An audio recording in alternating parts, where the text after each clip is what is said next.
아멘. 사랑하는 성도 여러분, 여러분은 여러분의 믿음의 자리가 있습니다. 오늘 이렇게 예배에 참여한 우리 성도님들과 또 부득불 영상으로 예배드리는 성도님들, 여러분의 자리가 있습니다. 그 자리가 비어있는 거 우리 하나님이 슬퍼하십니다. 여러분은 어떠세요? 하나님이 슬퍼하신다고 그 말이 피부적으로 느껴지십니까? 하나님이 혹 여러분 불교인들이 부처를 그 앞에 숭상하고 천주교인들이 마리아상 앞에서 초를 켜놓고 그 위에 서서 기도하듯 그저 어떠한 대상, 그 대상처럼 하나님을 혹시 그렇게 여기십니까? 아니면 인격적으로 나와 교제하시는 하나님으로, 그래서 하나님이 기뻐하시기도 하고 하나님이 탄식하시기도 하고 하나님께서 웃으시기도 하는 인격적인 그런 관계 속에 하나님을 섬기고 계십니까? 우리는 참으로 예전에 경험하지 못했던 초유적인 그런 시간들을 보내고 있습니다. 생각보다 점점 길어져 가고 있고, 물론 러시아에서는 한 백신이 개발됐다고 하지만 좀 더 지켜봐야 될 듯하고요. 이 코로나19의 이 팬데믹을 여러분 지나가시면서 얼마나 버거우십니까? 그런데 이 코로나19가 우리에게 닥친 이유가 뭘까? 이것을 전능하신 하나님이 왜 거두지 아니하시고 이렇게 장기간 하나님이 허용하시는 것일까? 도대체 하나님의 뜻은 어디 있을까? 혹시 여러분 생각해 보셨습니까? 저는 이것이 정답이라 말할 수는 없지만 나라와 민족과 세계 열방과 사랑하는 성도들을 위해서 기도하는 저는 하나님 마음의 뜻이 돌아올 자 돌아오게 만드시는 하나님께서 우리의 신앙의 토대를 탄탄하게 세우시기 위한 하나님의 계획하심이 아닐까 생각해 보았습니다.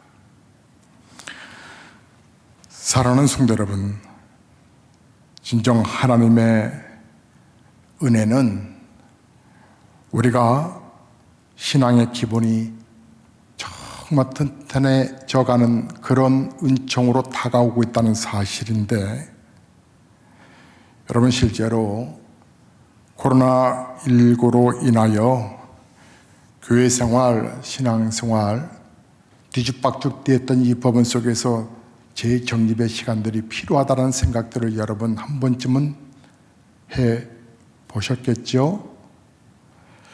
이건 아닌 것 같아. 제대로 하나님 앞에 예배드려야 되는데 마치 새로 새 장막을 구해서 이사하기 전에 리모델링하고 도배하고 정성을 다하듯 하나님께서 우리의 신앙이 리모델링되고 이뻐지기를 원하시는 시간들이 바로 이 코로나19 팬데믹이 아닐까라는 생각을 해보았습니다.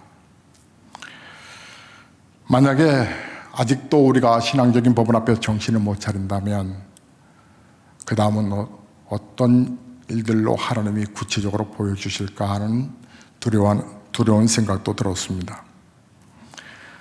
사랑하는 성도 여러분, 이번 기회에 우리의 믿음의 토대를 정말 바로 세워야 되겠습니다. 우리가 바로 믿음의 이 신앙적인 토대를 제대로 세우지 못하면 마귀가 우는 사자와 같이 삼킬 자를 찾고 더 아주 우리의 신앙을 핍박할 때에 우리의 믿음을 지킬 수 없는 날이 올 것이기 때문에 그렇습니다. 저는 우리 삶에 영향을 미치는 여러 가지 요소들 가운데서 하나, 어쩌면 그게 절대 영향을 미치는 돈에 대해서, 물질에 대해서 말씀을 전하려고 합니다. 사랑하는 성도 여러분, 사실 우리가 부부간에 갈등하는 것도 물질 때문에 그게 유발되는 경우들이 많습니다. 부모와 자녀와의 관계도 물질 때문에, 또한 형제와 형제 사이에도 이 물질 때문에, 돈 때문에 싸우기도 하고요.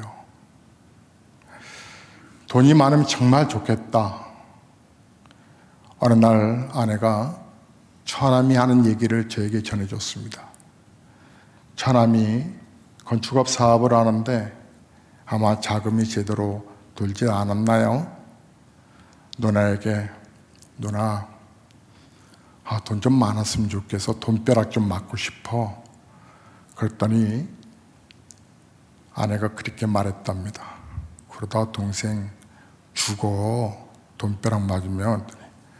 돈벼락에 맞아서 죽고 싶어.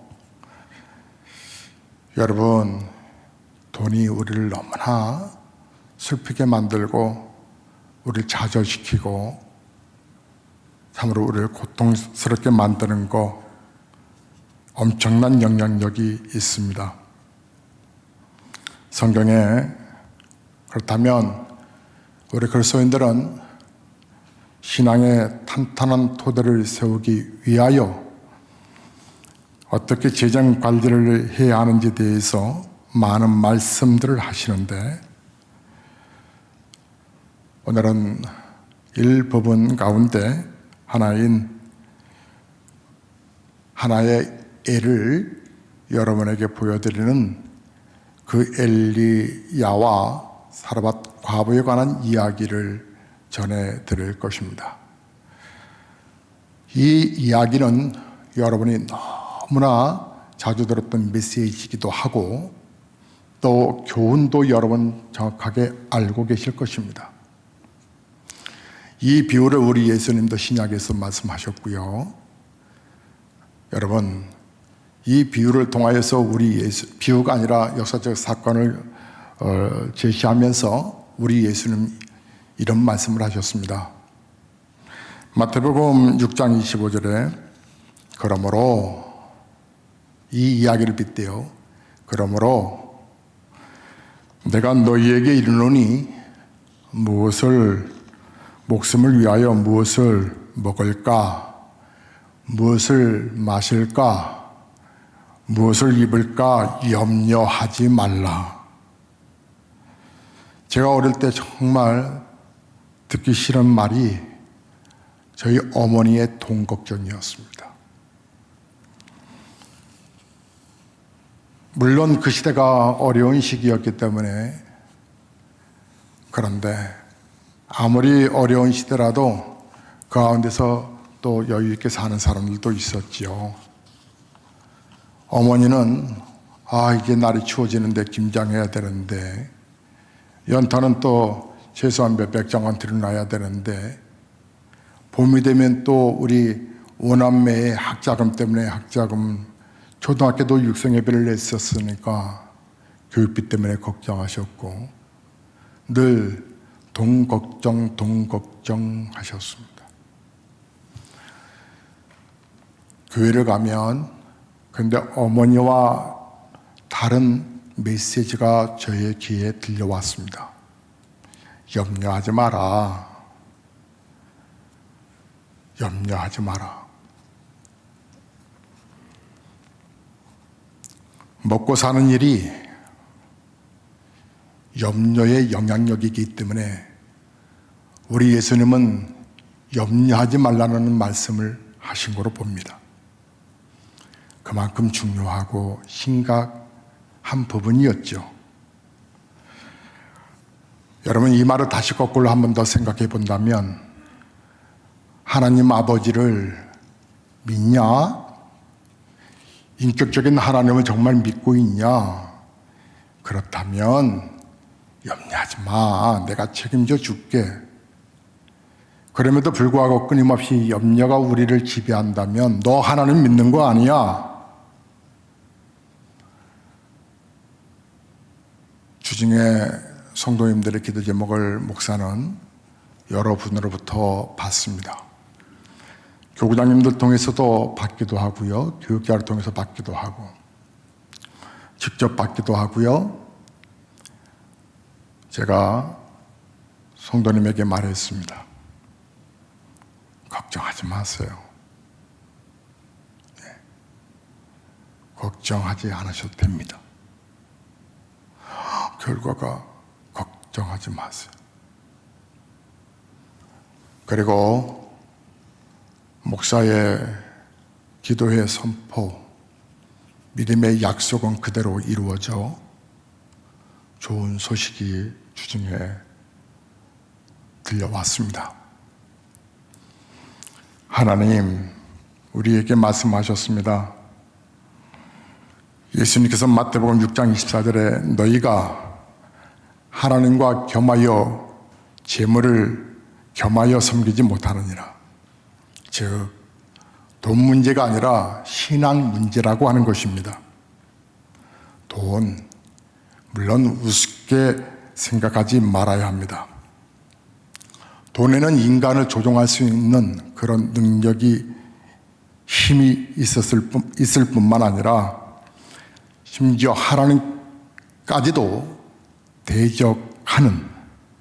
대적하게 할 수 있는 힘이 있음을 알아야 합니다.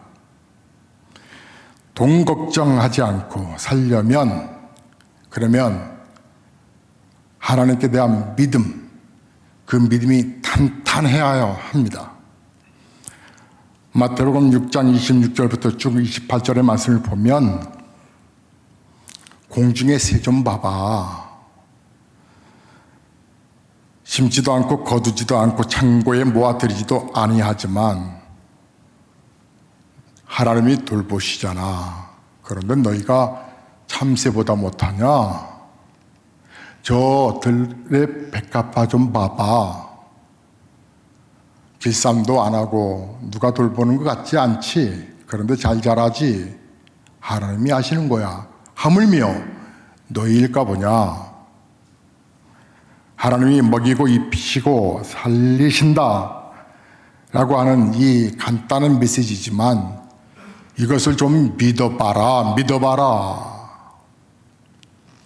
저는 하나님의 은혜, 하나님의 초자연적인 역사를 건강적으로도 치유함을 받아서 오늘 2부 예배 때도 마치고 한 성도의 이 애틋함의 아픔을 목양실 들어온 성도를 향하여 간절히 기도해드리며 하나님, 목사의 강경화도 고쳐주셨던 것처럼 우리 하나님의 은혜가 우리 성도에게 임하게 해주셔서 하나님 살아계신 거, 남편을 통하여 남편 쓰러졌을 때 괜찮아요, 회복됩니다라고 말하는 목사의 고백을 들으시사 생명 연장시키시고 정상적으로 치유하신 것처럼 하나님 우리 사랑하는 성도를 축복하셔서 깨끗하게 치유해 달라고 기도를 드렸습니다. 중요한 건 여러분이 정말 이 세상에서 걱정하지 않냐고 사시려면 하나님에 대한 믿음이 분명해야 한다라고 하는 것이죠.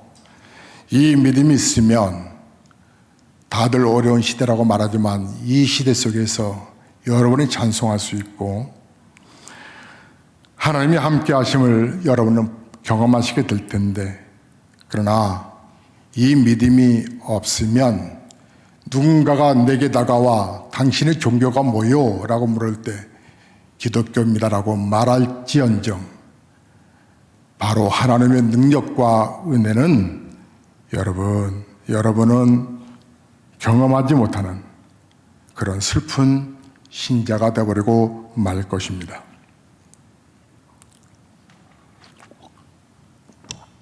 저는 오늘 가장 힘들 때 드리는 감사가 불러오는 하나님의 12광줄이라고 하는 제목으로 메시지를 전하고 있는데요. 지금부터 메시지가 전하는 이 메시지는 어떤 분에게는 이렇게 가슴에 다 걸려버릴 겁니다. 부담스럽다는 거죠. 어떤 분에게는 거룩한 용단과 결단을 하게 될 것입니다. 왜냐하면 내게 믿음이 시작되고 있다고 하는 증거가 있다는 것이죠. 그래서 목사는 단 한 성도도 시험 들 수 없고 이로 인하여 저급하게 교회가 평가되거나 예배가 평가되는 것이 싫어서 귀에서 돈 얘기해서 돈 그 수준 낮은 그런 말들이 말하는, 그래서 하나님 살아계신 역사가 가로막혀버리는 그런 모습 앞에 우리 하나님의 영광이 가릴까 봐 목사는 밤을 새워 기도하고 아픈 신자 위해서 기도하다가 오늘 드려지는 예배를 위해서 기도하다가 2부 예배 드리기 전 장로님, 안수 집사님들 잠깐 차 한 잔 마실 때에 저를 위해 기도해 주셔야 된다고, 오늘 목사는 부담스러운 메시지를 전할 수밖에 없는데, 하나님의 메시지를 전할 수밖에 없는데 저를 위해서 기도해 달라고 말씀도 드리고, 벌써 목사는 24시간이 넘어 이렇게 깨어 있습니다.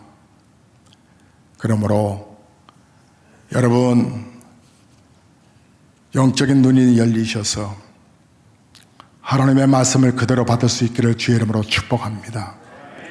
분위기가 너무 진지해져 버려서 잠깐 실화적인 이야기지만 위트 있는 얘기 하나 말씀드리고 핵심적인 본문의 메시지를 이어가겠습니다. 어느 교회 부목사님이 부부가 어렸을 때부터 자라나서 친구로 있다가 결혼해서 그런지 그렇게 싸움이 많았답니다. 그냥 뭔만 하면 자꾸 의견이 충돌되고 싸워서, 그리고 교회를 가자니 얼마나 마음도 불편하고 목사님, 부목사님 또 사모님이, 그래서 부부가 이제는 우린 그만하자. 만약에 우리가 감정이 상할 정도로 싸우면 우리 사례비를, 월급을 다 하나님께 바쳐버리자. 그렇게 약속을 하고 도장도 찍었답니다. 그렇게 합시다. 그런데 웬걸 이틀이 못 가서 또 조그만 거 하나 가지고 또 싸움이 일어나서 막 마음 거칠게 싸우다가 보니까 우리가 싸우면 사례비를 다 하나님께 헌금 드리기로 했는데 하필 이제 다가오는 주일이 사례비를 받는 날. 그래서 어쩔 수 없이 약속은 지킨다고 헌금을 드렸는데 몽땅 다 드렸는데 이제 뭐 먹고 사나. 그러다가 또 다시 부부가 눈이 붙어서 너 때문이야.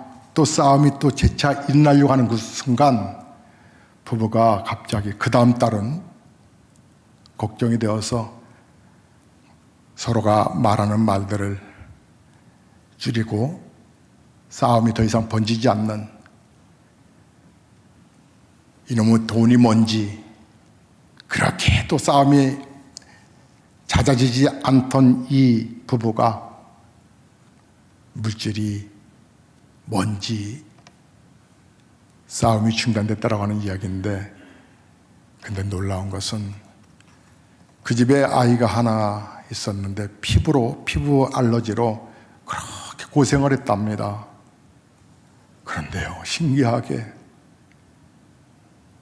이 아이가 그 다음 날부터 피부가 점점 좋아지더니 약 한 번도 먹지 아니하고 이 아이가 피부병이 낫는, 알러지가 회복되는 그런 은혜를 경험했다라고 하는 얘기를 들으면서 여러분, 하나님이 살아계신 증거 오늘 말씀으로 이어가겠습니다.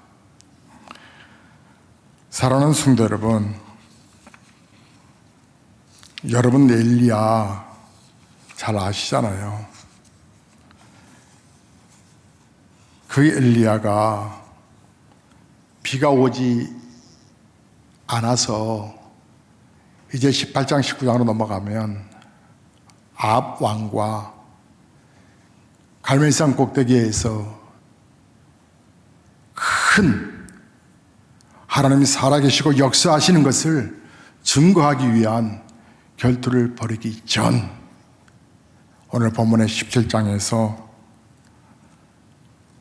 엘리야가 이 가뭄의 이 날에 먹을 것이 없었던지 하나님의 말씀에 따라 사렙다 지역의 한 과부를 만난 이야기, 그 이야기를 시작합니다. 17장에 나와 있는 이 사렙다 과부의 이 여인은 과부라고 하는 이 남편이 당연히 없는 거고 그에게 자녀 아들 하나 있었습니다.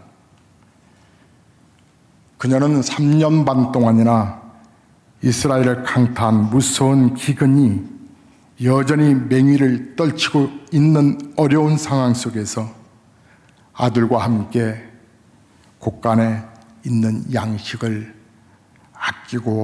아끼면서 근근히 버티다가 결국 이제 마지막까지 이루고 말았습니다.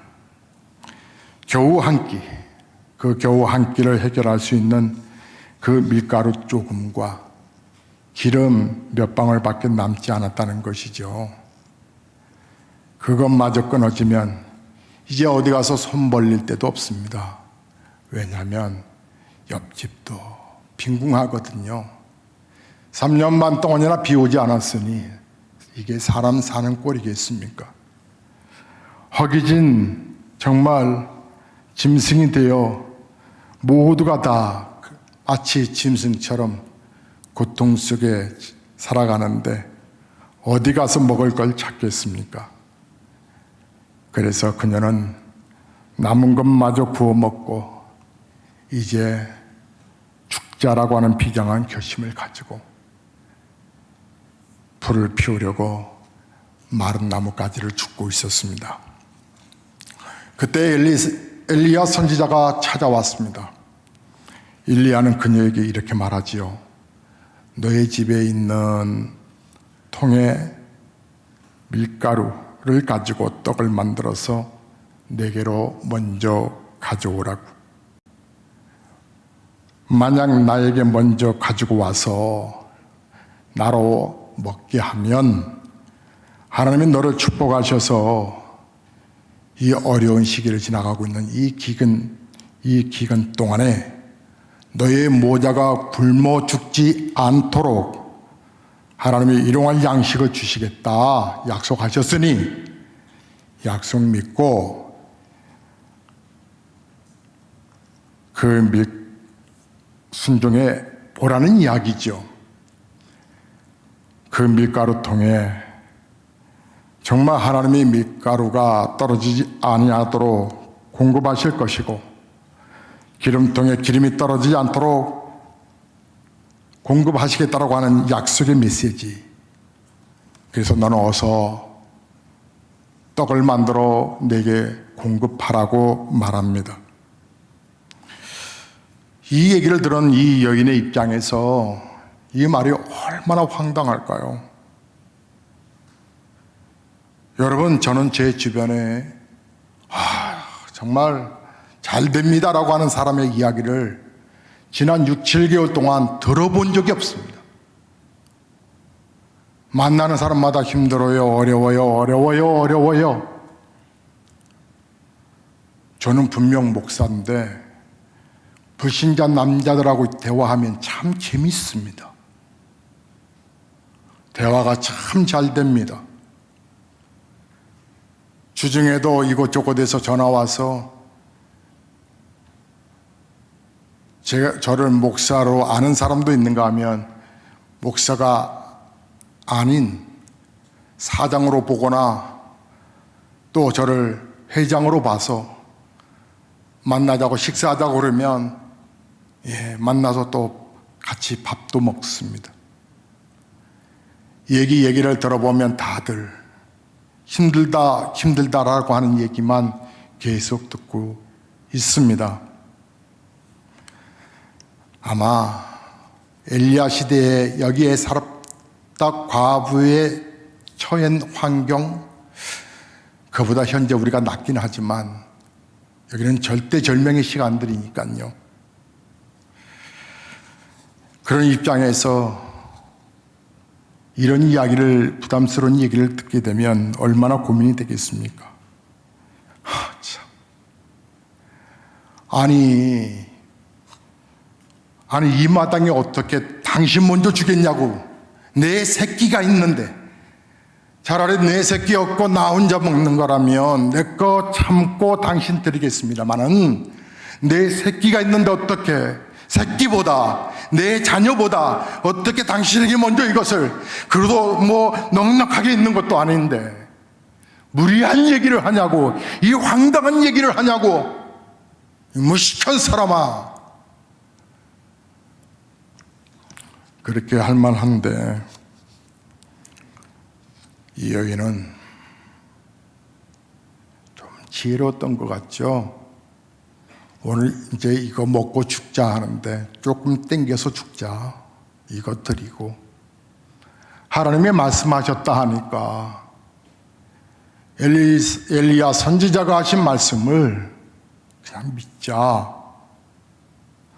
아마 그 부분에 비중이 더 컸던 것 같습니다.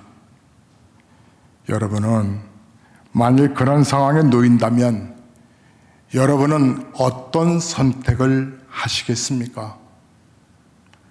이제 목사가 왜 밤을 새워 기도하고 이 예배 위에서 몸부림쳤는가가 느껴지십니까? 사랑하는 성도 여러분, 여러분이 어떤 선택을 해야 될까에 관한 부분을 여러분이 결정하시겠지만 여러분에게 거룩한 부담이 되는 메시지가 이어가기 때문에 그렇습니다.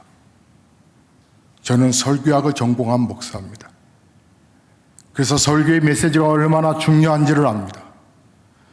근본 교단의 목사, 고시, 후보생들, 전도사님들이 꼭 치러야 되는 그 과목 가운데 11과목 가운데 하나, 설교학을 담당한 목사입니다.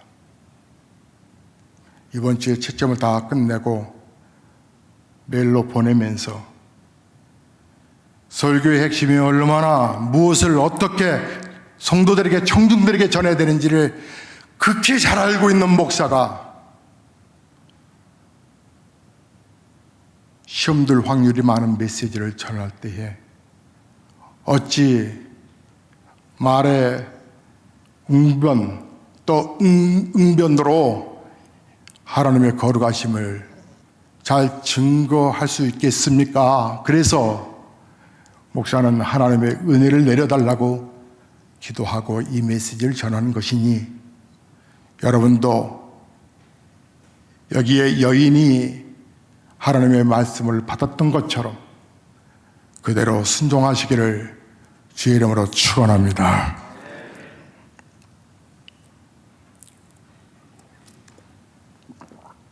결론부터 얘기하면 그렇게 하나님의 말씀에 순종하기로 결심을 하고 엘리야에게 그 떡을 가져다 주었습니다. 그랬더니 그 기근이 다할 때까지, 즉 삶의 공고함과 어려움이 물러갈 때까지, 가루통에는 먹고 나면 또 생기고 먹고 나면 또 가루가 또 채워지고 기름통에는 또 기름이 또 떨어지지 아니하고 채워져가는, 계속 계속 반복되는 기적이 일어났던 것인데, 사랑하는 성도 여러분, 우리가 아무리 궁핍하고 우리가 아무리 가난해도 하나님의 나라를 먼저 생각하고 주님의 영광을 위하여 필요할 때는 내가 못 먹어도, 내가 쓸 것을 못 쓰더라도 우리 하나님의 나라와 영광을 위해서라면, 그리고 필요하다라고 말씀하실 때에 내놓을 수 있다면, 사르타 과부의 역사가 이야기가 아니라 생생한 하나님의 성경에 기록되어 있는 말씀이라면, 그처럼 나도 순종한다면 그 말씀이 나에게 은혜와 복이 되지 아니하겠습니까? 큰 믿음은 우리의 발상을 전환시킵니다. 큰 믿음은 세상 사람처럼 우리가 살지 못하도록 우리의 생각을 바꾸어 놓습니다. 작은 믿음은 세상 사람을 따라가게 만듭니다. 작은 믿음은 이 세상에 물 흐르는 대로 걸어가도록 항상 우리를 그렇게 던져 놓습니다. 사랑하는 성도 여러분, 여러분은 어느 믿음을 갖겠습니까? 여러분, 능력이 없는 아주 자그마한 믿음, 종교인으로 살아가시겠습니까? 아니면 하나님과 역사하는 그 하나님 이제는 경험하고 여러분이 능력 있는 삶을 살아가고 싶지 아니하십니까? 경제가 어려우니까, 시대가 어려우니까 여러분 다들 그렇게 움츠려 있는 부분 앞에 좀 더 움츠려야 살아남을 거라고 생각하십니까? 저희 보배로운 예수교회는 1997년 5월 30일 IMF가 터져서 다들 실직하고 어려운 그때에 지하 20평의 조그만 공간 일산 백석동에서 개척을 시작했습니다.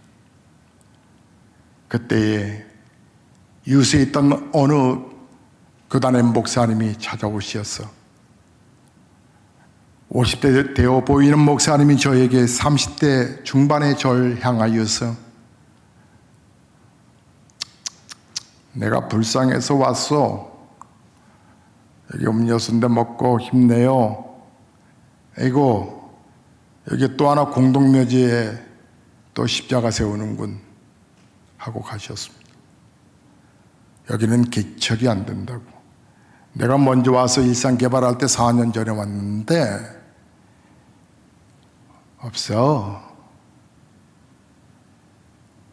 그런데 젊은 목사가 또 하나 죽으려고 왔구만. 세월이 20년이 지났습니다. 그분은 글쎄요, 10여 년 전에는 그분은 그대로 있었고 지금은 모르겠어요. 그분은 저보다 수준 높은 1층에서 조그만 상가에 예배당을 세워서 섬기고 있었는데, 우리 교회는 3년 만에 엑소더스에서 그보다 4배의 공간으로 분양을 받아 옮겼고, 그리고 딱 또 7년이 지나 13년 전 이 건물을 매입하고 36억에 매입하고 10억을 들여 전체 뼈다귀 놔두고 전체 지하부터 전체를 다 리모델링해서 입당을 했습니다. 동시에 다들 어려운 시기에 개척을 했다고 다 걱정하고, 심지어 우리 교단에 있는 선배 목사님들마저 먼저 일산에 계신 목사님들이 찾아오셔서 다들 능력 있으니까 부목사로 그냥 있지 뭐하러 개척을 해. 지금 얼마나 어려운 시기인데. 여의도 순복음교회 교육자를 몇십 명을 잘랐다는 거야. 안 돼. 우리가 먼저 왔잖아. 다들 어렵다고 안 된다고 걱정하면서 말씀하셨지만,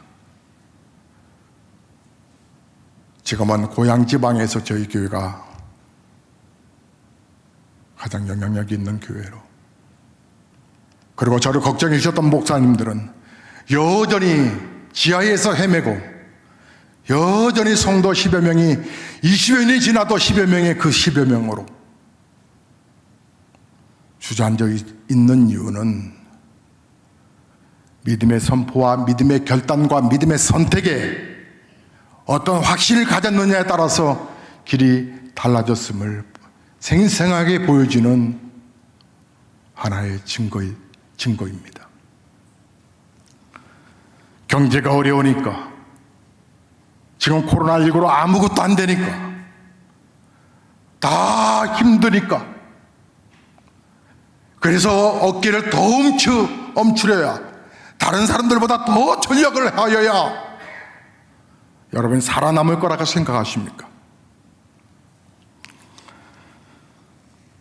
그래서 헌금도 줄여야 되고, 기름값이 아까우니까 일주일에 3번 갈 거 예배당 1번만 가자. 여러분, 내가 교회 안의 헌신과 봉사도 지금 어려운 시기니까 대충 하거나 패스해버리자. 이 어려운 때 뭘 이렇게 추수감사, 가장 어려운 때에 무슨 감사 헌금 봉투를 주나? 사랑하는 성도 여러분, 정말 해도 너무한다. 이 어려운 때에 헌금하자고 가장 힘들 때 드리는 감사가 불러오는 하나님의 12광절이 딱 보니까 알겠네, 헌금 많이 하라고. 저는 하나님 앞에 금식하며 기도하다가, 하나님, 제가 섬기는 우리 사랑하는 성도들을 때로는 부담스러운 하나님의 메시지를 전할 수밖에 없을 때에 외부 강사 초청해서 외부 강사가 말하지 않게 해주시고 제가 직접 말할 수 있게 해달라고 기도했었습니다. 하지만 아무리 하나님의 복된 메시지라도 꼭 시험 드는 성도가 지난 목회 속에 있었습니다. 그래서 목사마저 움츠렸더니 우리 성도들의 삶이 더 고래고래 그렇게 지나왔습니다. 2020년 송구 영신 새해 예배를 드리며 여러분에게 배로배로 갑절에 축복받아 간증하는 성도들이 되자고 선포했었습니다. 그러려면 우리 5가지 원칙도 잘 지켜보자고, 그 가운데 하나가 52주 성전에서 예배드리기. 근데 이게 웬일입니까?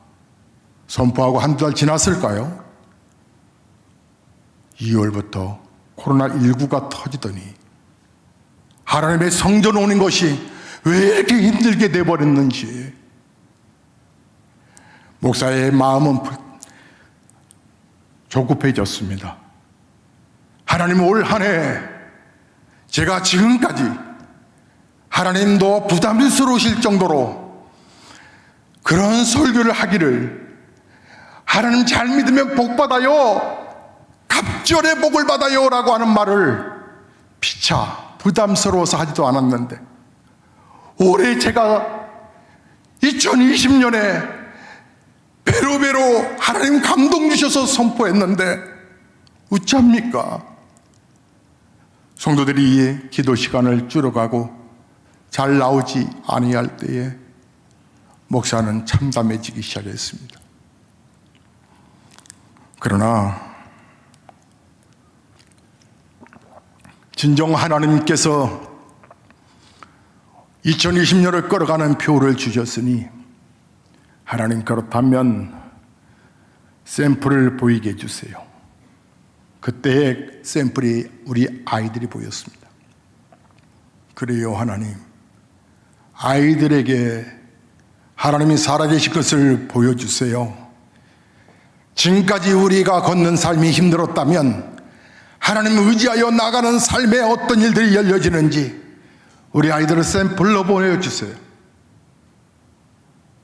그래서 하나님께서는 놀랍게도 지난 5월부터 아이들을 흔들어 깨워 믿음의 자리에 서게 하시더니 행주산성 가던 길에 메가더 커피 1, 2층을 인수하게 하시고 그 과정 속에 하나님은 좀 더 신중할 것을 얘기하시면서 딱 4개월 후에 이제는 그곳은 메가더 커피는 우리 둘째 아이가 맡고 딱 4개월 후에 하나님께서는 행신역 근처에 CGV가 새로 이제 열리게 됐는데 그 맞은편에 탑빌딩의 제2층에 1년 반 동안 텅텅 비어 있었던 그 상가, 그 비싼 상가를 하나님의 기적적인 은혜로 인하여서 약 70평을 사고 설빙 행신점을 본사에서 허락을 받아 공사를 다 마치고 오픈하여 벌써 한 달이 되었고 여기서 끝난 것이 아니라 빠르면 다음 주 아니면 조금 한두 주 더 늦춰서 이보다 더 엄청난 역사가 목사에게 임한 것을 여러분에게 보여드릴 것입니다. 돈 한 푼 없이 하나님 샘플이 필요해요. 우리 성도들이 믿음에 결단하게 해달라고 그저 여러분을 위해서 기도한 것뿐인데 하나님이 행하시는 일들이 너무나 저를 감동케 하고 하지만 목사의 가슴이 더 불타오르는 것은 하나님은 올 한 해 가지 않았는데 샘플만 보이면 뭐예요? 내 사랑하는 섬기는 우리 사랑하는 성도들이 이 은혜의 복을 받아야 되는데 어떤 유치한 신학자들은 교회가 기복교회로 흐른다고 그러나 성경을 여러분 똑똑히 보십시오.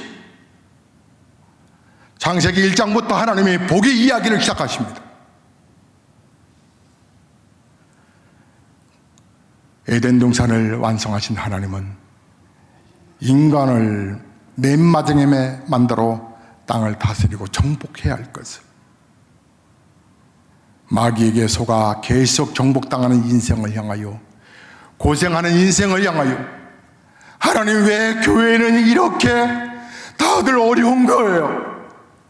왜 저 이단들과 왜 저 이방 사람들은 잘 나가는데 왜 우리 성도들의 삶은 이렇게 힘들어야 되는 거예요? 교회 안에서 복 받으면 뭐가 어떻다고? 교회가 하나님이 살아계신 그 은혜를 증거하다가 그 안에 순종하여 복 받는 게 뭐가 기복신앙 가르치는 거라고? 하나님의 뜻은 어디 있어요? 하나님의 마음은 어디 있지요? 물어볼 때마다 하나님은 저에게 사랑하는 자야 내 영혼이 잘 되면 범사가 잘 되게 되어 있고 강건해질 수밖에 없을 뿐만 아니라 하나님은 나의 본심은 너희 인생이 고생하는 것이 아니라고. 하나님은 한 성도도 병들어 그렇게 갈등하다가 아픔 속에 세상 떠나는 거 원치 아니하시고 하나님은 한 성도 구질구질하게 그렇게 살기를 원치 않는 하나님. 그렇다면 복을 받을 준비를 해야지. 지금 너희의 신앙이 탄탄하지 않는데 힘들다고 다 한가도 들어가는 너희들을 향하여 치사하게 신앙생활하고 있는 너희들을 향하여 어떻게 내가 은혜를 내리겠느냐고. 사르밧 과부는 이제 이거 먹고 끝나는 마지막 생에 이것을 주의 종에게 갖다 바치는 믿음, 그 믿음을 찾아볼 수 없는데 어떻게 보배로운 예수교회 살아가는 성도들에게 하나님이 살아계신 것을 보여줄 수 있겠냐고. 11조 하나에도 갈등하고 힘들어 이것을 좀 줄이면 아예 학원비할 수 있고 이거 줄이면 뭔가 좀 될 수 있을 것 같아서 갈등하는 성도에게 어떻게 내가 은혜를 내리지 아니하겠느냐, 어떻게 내릴 수 있겠느냐. 제 가까운 지인은 갑자기 병의 진단을 받아 한두 달도 못 살고 죽었어요. 돈이 개인 자산 15조 갖고 있는 이건희 회장 역시 그가 갖고 있는 개인적인 취미생활, 자동차 운전하는 이 자동차가 개인적인으로 갖고 있는 게 100대, 가격으로 환산하면 400억. 근데 모든 차들 손 한 번 만져보지 못하고 6년 동안 끙끙 앓다가 죽어버린 안타까운 물질 갖고 있는 사람의 세상 떠남과 이 세상을 어떻게 살아야 될지 너무 재미없는 세상, 병들어 아파하고 힘들어하는데 소망 대신 하나님을 만나지 못한 한 개그맨은 운명을 달리했고 딸이 간 그 자리가 너무나 안타깝고 황망하여 내 딸 지켜준다고 그 어머니까지 그 뒤를 따라가는 비참한 뉴스를 대하는 이 즈음에 진정 세상의 소망이 무엇이라고, 어떻게 하나님의 말씀 앞에 믿음의 결단도 하지 못하고 그 황량하다고 보여지는 연예인과 황량하다고 보여지는 그 갑부의 죽음 앞에 아직도 우리가 헌금을 드리니 마느니 하나님을 교회 앞에 신앙생활을 하느니 마느니 갈등해야 되는 그런 조급한 신앙으로 흘러갈 수 있겠단 말입니까? 다가오는 추수감사절, 이제 저는 여러분을 담임 목사로서 여러분을 이끌입니다. 밤새도록 기도했던 것은 제가 한 가지, 안 할 수 있기를 원해서 기도했던 겁니다. 하나님 안 하게 해주세요. 분명 제가 얘기하면 시험 들 거니까 안 하게 해주세요. 그때 주님의 마지막 음성, 해. 어려운 시기를 극복할 수 있는 축복을 심어야 되니까 해. 사랑하는 성도 여러분, 오해 없이 들으십시오. 다가오는 추수감사절은 여러분의 생애에 한 번도 그렇게 드려보지 않은 헌금을 드려보시길 바랍니다. 이거 드리면 어떡하지? 죽을 것 같은 헌금을 드려보시기 바랍니다. 서울의 영락교회, 그 영락교회는 6.25 전쟁 이후에 북한에서 신앙의 자유를 찾아 내려왔던 피난민들로 의하여 세워진 천막교회였습니다. 당시에 한경림 목사님, 담임 목사였던 한경림 목사님은 성도들에게 그랬습니다. 여러분, 일주일치만 먹는 양식만 남겨두고 다 헌금하십시다. 우리가 교회를 지어야 되겠습니다. 그 말씀 앞에 수백 명의 성도들은 갖고 나왔던 금 숟가락, 노 숟가락까지 팔아버리고 입을 들고 나왔던 솜잎을 남대문의 옆에서, 그 교회가 바로 남대문 근처에 있는데 입을 갖다 팔고 그 돈으로 목사님 말씀대로 일주일만 먹을 거 놓고 가자, 비난도 건너왔는데, 그래서 세워진 교회가 바로 영락교회라는 사실을 아십니까? 거룩한 헌신 없이, 거룩한 하나님 앞에 몸부림 없이 어떻게 하나님의 위대한 역사가 나타나겠습니까? 여러분 가운데서 병들어 수술비 때문에 걱정하십니까? 그나마 있는 부분 하나님 앞에 드려보십시오. 당신을 어떻게 하나님께서 치료하시는지.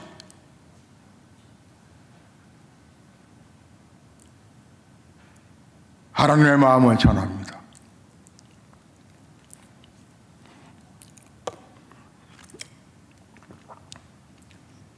믿음은 이 세상의 사람들과 하나님의 사람들의 차이를 결정하는 것이고, 세상 사람들은 자신의 경험과 자신의 이성과 지성과 체험을 통해서 살아가지만, 그러나 하나님의 사람들은 믿음이 자신의 경험보다 더 중요하고, 살아있는 하나님의 말씀 앞에 순종함이 더 중요하기에 하나님의 성전을 입당하여 13년 동안 제대로 된 건축원금 드려본 적 없습니다. 예전에 하셨던 성도님들 고맙습니다. 하지만 여기까지 생명을 연장시키셨으니 다시 하셔야 합니다. 다음 주일, 하나님은 그 다음 주일 여러분의 결단을 촉구하실 것입니다. 제가 오늘의 이 메시지에 힘을 더할 수 있었던 것은 지난주 한 찾아온 우리 집사님 한 분 때문이기도 합니다. 그 집사님은, 저는 그분이 머리 한 번 빰하는 거 못 봤습니다. 늘 쪽지머리를 해서 머리를 단장하게 할 뿐, 저는 그분이 이쁜 입술을 색깔을 칠해본 거 거의 본 적이 없습니다. 그저 노션 하나로, 그래도 여성인데, 그 집사님은 조그만 가게를 운영하시지만 절대 긍정이요 절대 순종하시는 집사님입니다. 그분이 큰 헌금을 가져오셨습니다. 오늘 저에게 말고 교회로 드리시라고. 저는 진정 하나님의 나라는 어디서 이루어지는 것일까? 진정한 감사는 정말 가장 어려울 때 드려야 되는 거 아닐까? 저는 여러분의 신앙과 믿음이 한층 더 올라오셔서 살아계신 하나님을 만나고 그분과 동행하는 복된 믿음들 다 되실 수 있기를 주의 이름으로 축복합니다. 찬송하시겠습니다.